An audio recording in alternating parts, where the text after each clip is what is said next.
When we look at Psalm 22, verse 16, the bottom half says, "They pierce my hands and my feet." That sounds a lot like the crucifixion because it's talking about the crucifixion.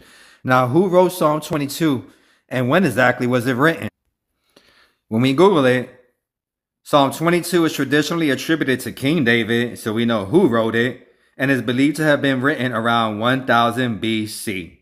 How about that? It is considered a prophetic psalm with many details that are remarkably consistent with the crucifixion of Jesus, which occurs centuries later. Now, when were crucifixions invented? That was in 1000 BC that David wrote that. It was in the 6th century BC that it states here that crucifixion as a method of execution was not invented by the Romans, though they are famously associated with it. The practice originated much earlier with the Assyrians and Babylonians and was then adopted as systemized by the Persians around the 6th century BC. So that was 400 years later after that psalm was written, crucifixions were invented. So nobody can say that they were thinking about crucifixions back then because crucifixions as a method of execution were invented 400 years later. When we look at what atheists look at as the historical Jesus, they all agree. And there's a plate right there, the Pilate stone, right there, now at the Israel Museum.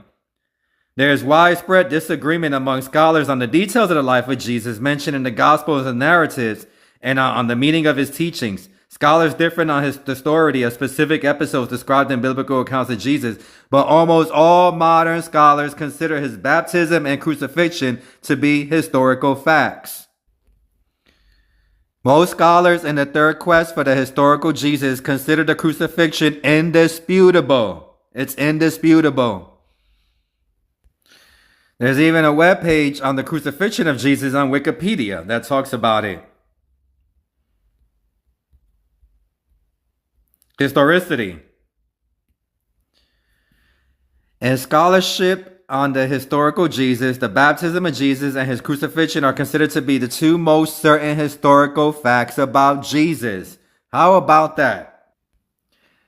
And this is not a mistranslation because the KJV, the OITV, the NASB, the NHEB, the NIV, the NKJV, the NLT, the RSV, the WEB, the YLT, the HCSB, the God's Word translation, the ASV, and the Amplified Bible all say the same thing.